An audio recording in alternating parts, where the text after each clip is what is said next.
Hello Maccha, welcome to trailer review of Mirai, acted by Teja సజ్జ గారు, మంచు మనోజ్ గారు and directed by Karthik Ghattamaneni. Trailer అయితే ఒక రేంజ్ లో ఉంది. ఆ లాస్ట్ లో మ్యూజిక్ అయితే ఇంకా నా చెవులో ప్రతిధ్వనిస్తుంది. రుధిర పవన రుధిర విభవ రుధిర మగధ అని వస్తుంది కదా, లిరిక్స్ ఒక రేంజ్ లో ఉంది. ఈసారి మళ్ళీ పాన్ ఇండియన్ లెవెల్లో తేజ సజ్జ గారు అయితే గట్టిగా కొట్టబోతున్నారని అర్థమైపోతుంది. అండ్ ఇంకా మాట్లాడుకోవాల్సింది విఎఫ్ఎక్స్ సీన్స్ గురించి. విఎఫ్ఎక్స్ సీన్స్ కూడా చాలా బాగున్నాయి. ఒక 2-3 సీన్స్ కి తప్ప మిగతావన్నీ చాలా బాగున్నాయి. విఎఫ్ఎక్స్ కూడా ఇంత ఎక్స్పెక్ట్ చేయలేదు నేను. ఇంకా కత్తిలో నుంచి పార్టికల్స్ రావడం, ఇంకా వెపన్స్ లో నుంచి లైటింగ్, ఇదంతా హాలీవుడ్ లెవెల్లో ఉంది. నాకైతే విఎఫ్ఎక్స్ బాగుంది, ఇంకా కాన్సెప్ట్ కూడా చాలా గొప్పది. అశోకుడి 9 గ్రంథాల గురించి కాబట్టి కనెక్ట్ అయితే గట్టి కొడతాడు. మూవీ కనెక్ట్ అయితే చాలా గట్టి కొడతాడు మూవీ. 9 గ్రంథాలు వాడికి దొరికితే పవిత్ర గంగలో పారేది రక్తం అని జగపతి బాబు గారు అనడం కానివ్వండి, శ్రీరాముడు నడిచిన త్రేతాయుగంలో పుట్టిన ఆయుధం అనే డైలాగ్ కానివ్వండి, అన్ని చాలా బాగున్నాయి. ఆ ఫైట్ సీన్ అలా దుమ్ములేచే విఎఫ్ఎక్స్ కానివ్వండి, అన్ని చాలా బాగున్నాయి. ఇదే చరిత్ర, ఇదే భవిష్యత్తు అని వేరే వాళ్ళ వాయిస్ వినిపిస్తుంది. ఇదే మిరాయ్ అనేసి తేజ సజ్జా గారు అంటారు అనమాట. ఇంకా ఆ గ్రంథాలు, ఆ పుస్తకాల విఎఫ్ఎక్స్ కానివ్వండి, అంతా చాలా బాగుంది. ఇంకా లుక్స్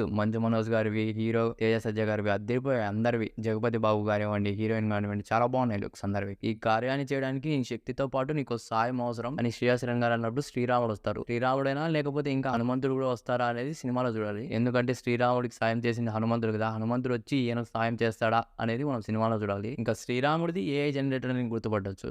మిగతా విఎఫ్ఎక్స్ అంతా చాలా బాగుంది. మాటలో చెప్పాలంటే ఒక తెలుగు సినిమా ట్రైలర్ చూసినట్లేదు, ఒక హాలీవుడ్ మూవీ ట్రైలర్ చూసినట్లేదు. తేజ సజ్జా గారు మీ స్క్రిప్ట్ సెలక్షన్స్ కి హ్యాట్స్ ఆఫ్ సార్.